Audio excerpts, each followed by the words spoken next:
We are approaching a very exciting time in football as the Euros will be starting in just 2 weeks. Between now and then, EA will be pushing out the last couple team of the seasons and then we'll be going straight into the Euro promotions, which a lot of players are very excited for. But the question is, what will the Euro promotion look like for FIFA 21? What type of content will be delivered and how long will it last? Everything will be covered here in this video. But before I do get into the video, if you do enjoy the content I'm delivering here every single week, then make sure you hit that subscribe button and that notification bell. That way you'll always be up to date with the latest FIFA 21 news and trading methods. And we're also going into FIFA 22 news in just a few months. So if you're very excited for that game as well, you'll also be able to keep up to date with all the latest news here on this channel. Getting back into the video, loads of players get very excited for these promos because of real life events. Because of these real life events, it inspires people to get into football, where they watch football more often, start playing themselves, or even start looking at games like FIFA. Typically, there's much more higher interest in football across all areas because there's a huge event taking place.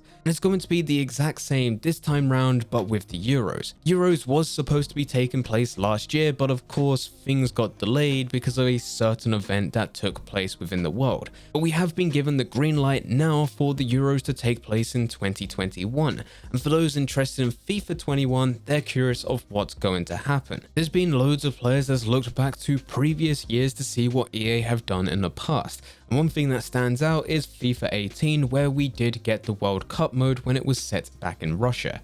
And there are some people that want the exact same thing to happen this time round, but unfortunately it's probably not going to happen. The biggest thing with football games in general is licensing, and unfortunately FIFA does not have the licensing for the Euros. In fact, PES has the licensing, so this does mean that EA are limited in what they can do. They can't just simply bring out a new game mode, slap the Euros logo on it and say that it's a Euros game mode, because then there will be a lot of lawsuits going EA's way. As already mentioned, back in FIFA 18 there was the World Cup mode, and a lot of fans wanted something similar in FIFA 20 with the Euros.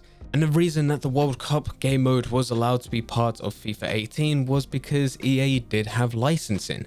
They was allowed to use the different logos, they were allowed to use the different kits, they were including all the different managers, they were taking all of the different licensing that was available and using it to implement a game mode. And the game mode was very good. It was a different type of Ultimate Team. There was no transfer market, so you wasn't able to buy and sell players for profit. This did mean that you had to have a different way for you to gain players. And the way that you did get new players for your club was by playing matches.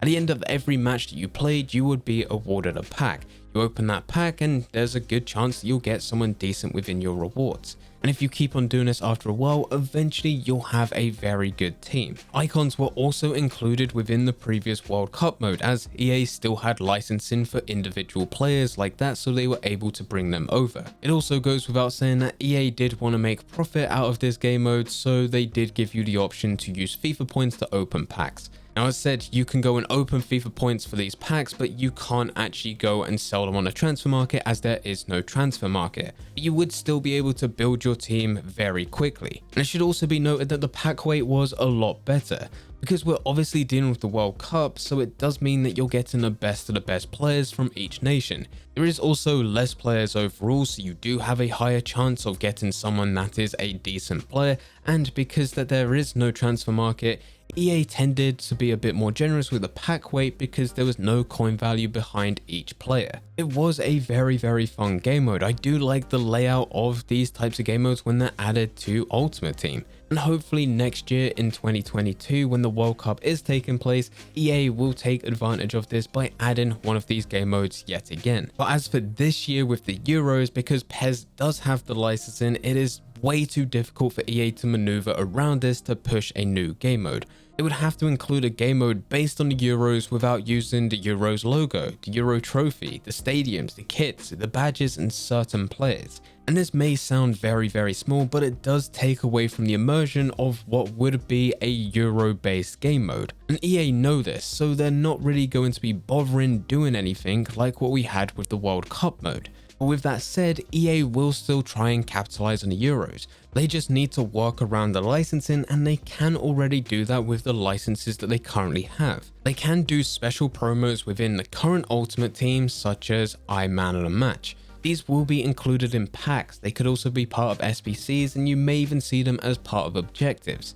These types of cards won't include the Euro logo, the Euro kits that have been worn by the players, or even the badges. They can simply use the IMOTM and the licenses that they already have for that club player. And they have already done this before back in FIFA 16. Just look at Eden Hazard when he did get an IMOTM.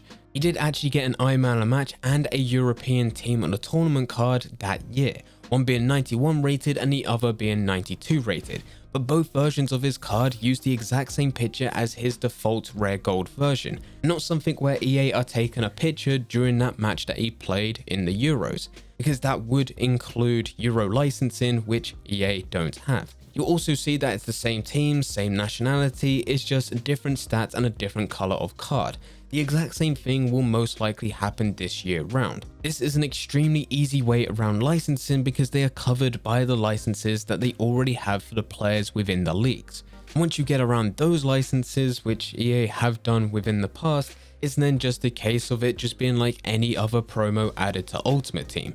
Those types of cards can be packed in your normal packs, SBCs, objectives, and you'll probably get them as weekly rewards if you went through FUT Champions, especially when we get round to the final week of the Euros, because EA will bring something out such as the European Team of the Tournament. This will be a team of the best performing players from the Euros that all get put into one team and get upgraded cards. And this will happen around about the 11th of July because that is the final day of the Euros. As soon as the final day arrives, we get to see the final match, we get to see who actually wins the Euros, and then EA will push out sometime that day or even that week a new team of the best performing players. A lot of them will be included as part of that team that actually won the Euros. There should be some pretty decent boosted cards which you'll be able to play with between that point all the way up to the next release of FIFA 22. So, for the next couple of weeks, EA are going to be pushing out the next lot of the Team of the Seasons. This could be League 1, the rest of the world, and the Ultimate Team of the Season, which will include the best of the best players from the teams that have already been released.